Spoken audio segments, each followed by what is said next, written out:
Okay, so while the whole world watches Walking Dead, I'm going to take a look at Michael here. Michael's a 7-8U from Bethel Park.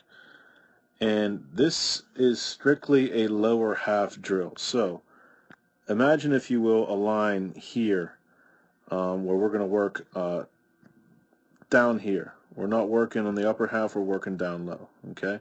So what I do for this drill, we call this the hips up drill. I take the bat out of their hands. And by taking the bat out of their hands, I give him the task of hitting the ball with his open hand.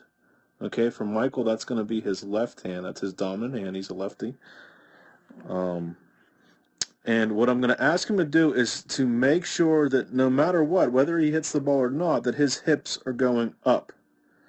And this is important for one major reason. And when pitchers challenge batters, especially, down the road for Michael here. Now, Michael's only 7 or 8 years old, but when he's 15 or 16, he's going to be challenged in an arc similar to this. Okay? It's traveling slightly downhill. Now, that would be a typical fastball. He may see from time to time something on a more steep angle if it's off speed or a breaking ball. So what we need to do, whether, I guess I could do this in different colors, whether it's a fastball like in red, okay, or a breaking ball like in blue, we need to be able to make sure that our hips are working up. And I'm going to illustrate that with green.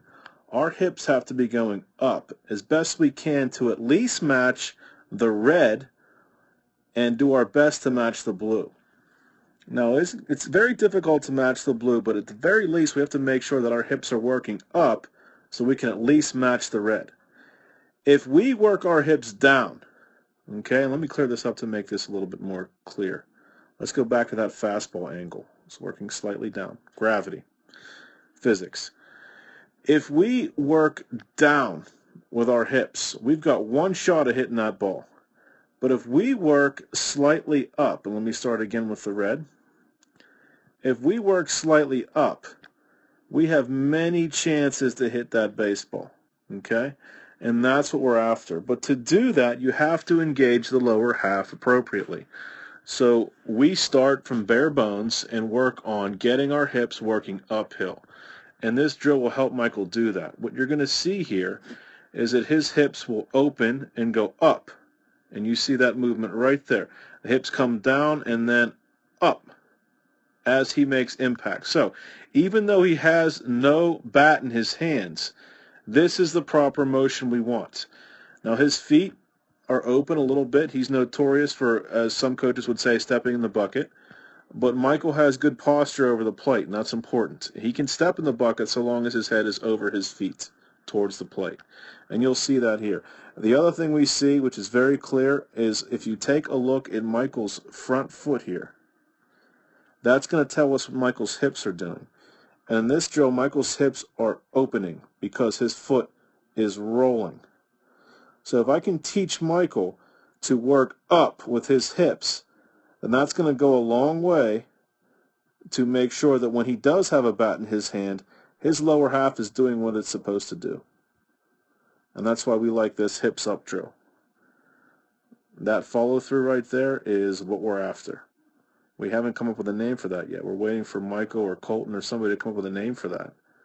When they fall with their back foot, that tells us that our front foot is working. You see it right there. If I could clear this up and take a snapshot right here, this is kind of where we want to be when we hit. Right there. Only thing that would be better is, of course, if this top bat were engaged, we'd have good flexion in 2 spots with our bat traveling. Oops, excuse me. In that area there. And that's what we're after. And that's why this is a valuable drill. And that's why we progress. We make progressions week in, week out, month in, month out. And we get to where we want to be by these little task-based drills that provide some implicit learning for the kids. And that's it.